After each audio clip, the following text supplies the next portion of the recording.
Hello, welcome to another Tonalist landscape oil painting demonstration with your painter-in-residence, Francis McCarthy, and welcome as well to day 18 of the Past Masters series. The painting I've done a study after today was by Charles Warren Eaton, and his painting was called Environs of Bruges, or Bruges, I'm not sure, not that up on the European speak. I know I've seen the movie in Bruges, but pretty good movie actually. But I'm not that familiar with that area, and I am fairly familiar with Charles Warren Eaton, though. He's one of my favorite painters.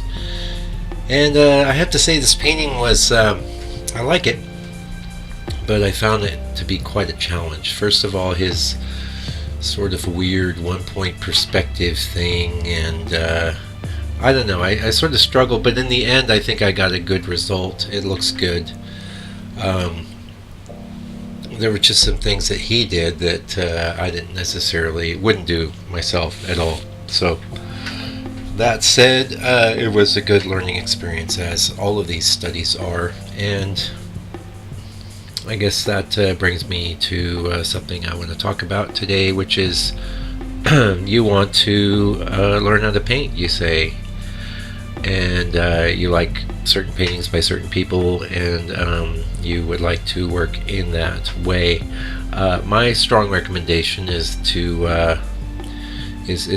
have two avenues that you approach it with. One would be to do studies after painters that you like, but I would not make that the only practice you do. It's very important to also go out into the world and find landscapes that move you, and attempt to do them in the style that you're feeling is appropriate and that you want to express yourself in, and be prepared to fail. I mean, failure is great, because if you're not failing, you're not trying, and if you're not trying, you're not going to get anything done. You may as well just go onto Facebook and read your news feed, and maybe play a little game or something, or binge on some Netflix or whatever. I mean, there's a million things you can do in this life that you don't require any creativity and don't require any hard work.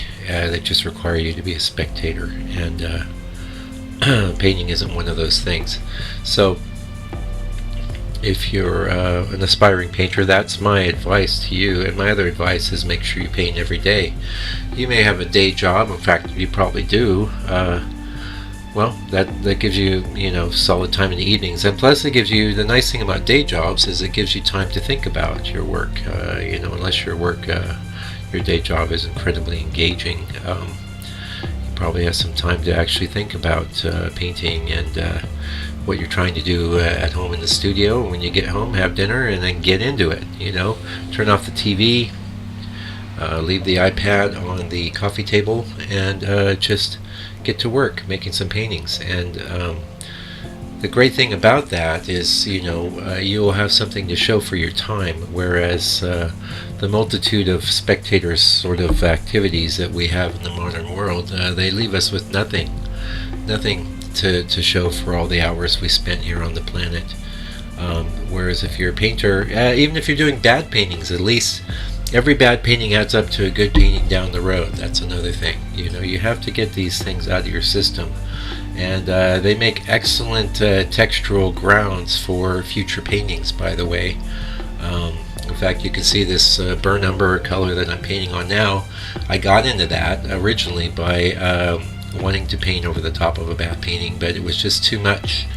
I couldn't see what I was doing, so what I did was I painted over the top of that entire painting with the burn umber, and voila, a whole new ground color was started for me that I'm quite happy with.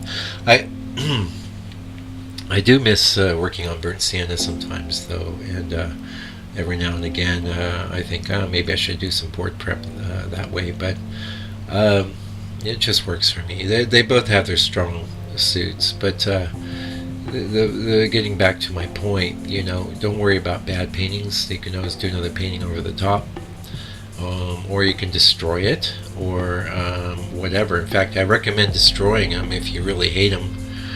Don't keep your bad work around to constantly remind you of the failure. I mean, we've all been there, you know. And this is one of the main reasons I stress working a lot too, because if you do 2 crappy paintings in a year, you know, you're going to be very loath to part with either one of them, you know, because you put a lot of effort into them and you've got nothing else to look at. So do a bunch of paintings and get rid of the crappy ones, and after a while, when the art historians come along, they say, well, he was consistently awesome, you know, his work was consistently very good. You might know better, but then again, you won't be here to correct them, right? So yeah, get rid of the bad ones, do a lot. Don't be afraid to experiment, don't be afraid to try crazy things. You know, don't be afraid to try crazy colors. Don't be afraid to make studies after painters that absolutely, totally, completely intimidate you. And because, in fact, I just finished doing this last week a study after my favorite Georgia Ness painting. I don't know, it's probably Summer Montclair or something like that. But I did my first study after that painting about 2 years ago, and it wasn't bad. And then I did a second study, which I have here in my office, and they were both 5x7. This recent study I did as a 7x10. I had a lot more room to maneuver, and I'm looking at the studio, I'm going, wow, I really love that painting, you know. Which, yeah, I do, because I made a copy after my favorite painting, and now I have a lot of the skills and abilities to allow me to make a really good effort of it, you know. And in fact, I have set up a bunch of other stuff for the past master, but I'm sort of underwhelmed by the selection that I picked. I think I'm probably just going to go ahead and revisit some of my favorite Tonalist paintings, probably a lot of them in Ness's, and I'm going to throw in some more Camille Corot in there too, so I'm going to retrench.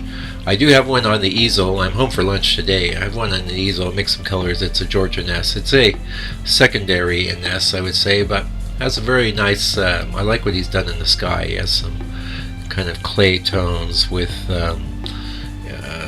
almost limeish yellows and then pearlescent grayish blues and things. It's very clever.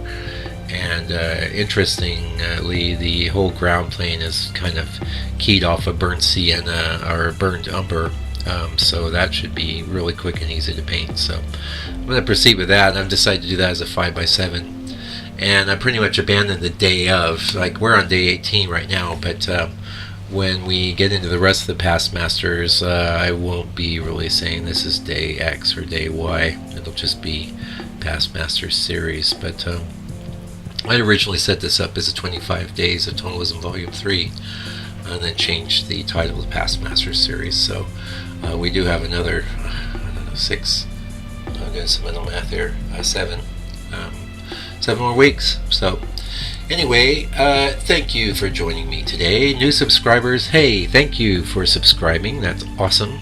And old subscribers, thank you for sticking around. I know not all you do, but a lot of you do, and I appreciate you taking the time to check out what I do, and hopefully you're getting a lot out of it. I know I enjoy sharing what I do, and I will keep doing it. So I'll be back real soon with another video. Meanwhile, please do me a favor and take good care of yourself, and try your best to stay out of trouble.